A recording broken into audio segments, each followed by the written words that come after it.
ভাই ভিডিওটা ধাক্কা দিয়েন না, খুবই গুরুত্বপূর্ণ কথা বলেছেন।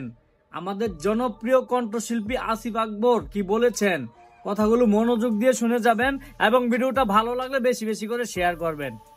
গোড়ায় কোনো সমস্যার সমাধান না করে আপনি ন্যাশনাল টিমের প্লেয়ার কিভাবে আশা করেন? 8টা জেলার যে কি কি লাগবে সেটার লিস্ট আমি নিয়ে আসছি এবং আমি তাদের কিছু প্রতিশ্রুতি দিয়ে আসছি যেগুলো আমাদের পক্ষে করা সম্ভব। কিন্তু তারপর কি হবে? এই জিনিসগুলো দিব, এটা মেনটেন করবে কে? যদি আমি মনে করেন বিসিবির প্ল্যান হচ্ছে ইনডোর ফ্যাসিলিটি গুলো কিছু কভার করে দিবে সারা দেশে কিছু কিছু জেলায়, এটা এক একটা খরচ 2.5 থেকে 3 কোটি টাকা। তো আমরা যদি 2.5-3 কোটি টাকা খরচ করে একটা স্থাপনা তৈরি করি, বাচ্চাদের সারা মাস, যেহেতু আমাদের 8 মাস খেলানোর প্ল্যান, বাচ্চারা 8 মাস খেলাধুলো করবে, তাহলে এই মেনটেন্যান্সটা কে করবে?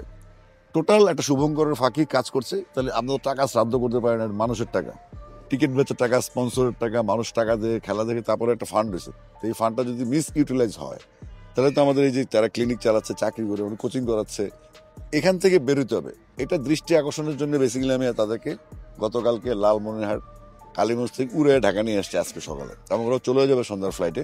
কারণ ওদের বক্তব্যগুলো আমাদের মূল জায়গায় পৌঁছানোর উদ্দেশ্য হচ্ছে আজকের এই অ্যারেঞ্জমেন্টটা আর কি।